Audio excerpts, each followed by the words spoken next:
तारखेला 13/5/2026 रोजी संध्याकाळी 6:30 वाजता मी ऑन ड्युटी होते. डॉक्टर सचिन होते. आम्ही ऑन ड्युटी असताना सतीश विश्वनाथ बावस्कर हे रुग्ण वय 55 वर्ष हे माझ्या ड्युटीत आले होते संध्याकाळी 6:30 वाजता. ते येत आले असताना डॉक्टर इथे हजर होते, स्टाफ नर्स इथे हजर होती, शिपाई वर्ग पण इथे हजर होता. आल्या तात्काळ जो प्राथमिक उपचार दिला गेला पाहिजे तो आम्ही तात्काळ त्यांना दिला गेला. उपचार देत असताना आम्ही संबंधित त्यांचे जे नातेवाईक होते आणि कार्यकर्ते जे होते त्यांना आम्ही सांगितलं की तुम्ही 108ला कॉल करा. त्यांनी 108ला कॉल केला. 108ला कॉल करत असताना आमचा इकडे उपचार जो प्राथमिक उपचार तो कंटिन्युअसली चालू होता.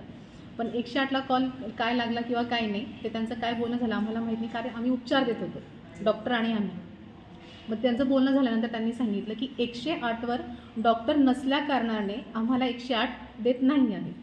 पण त्यांनी काल जो गोंधळ घातला, जे इथले वरिष्ठ प्रतिनिधी आहेत, इथले जे शहर प्रतिनिधी आहेत, वार्डातले जे प्रतिनिधी आहेत, जे संबंधित प्रतिनिधी आहेत, त्यांनी इथे काल आमच्या रुग्णालयात येऊन OPDमध्ये काल त्यांनी आमच्या नावाची बदनामी अशी केली की आमच्या रुग्णालयात डॉक्टर नसल्या कारणाने इथल्या रुग्णाचा जीव गेला म्हणून.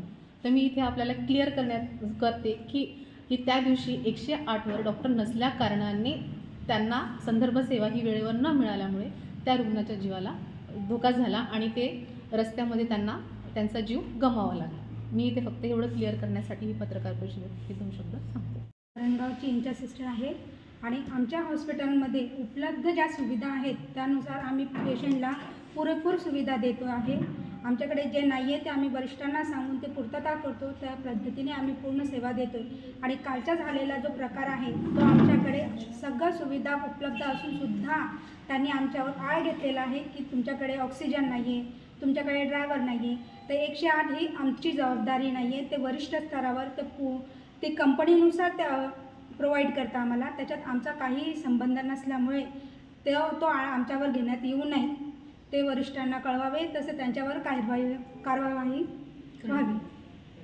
ज्या सुविधा आहेत त्यानुसार मुख्यमंत्र्यांचा जो 100 दिवसाचा कार्यक्रम झाला त्यांच्यामध्ये आमचा पहिला नंबर आलेला आहे. आणि आमची ही जी प्रतिष्ठा आहे ते कालच्या झालेल्या प्रसंगामुळे कुठंतरी मलिन झालेली आहे, आमची मानहानी झाली आहे. तर यापुढे असे काही होऊ नये याचा आम्ही पूर्णपणे जाहीर निषेध करतो.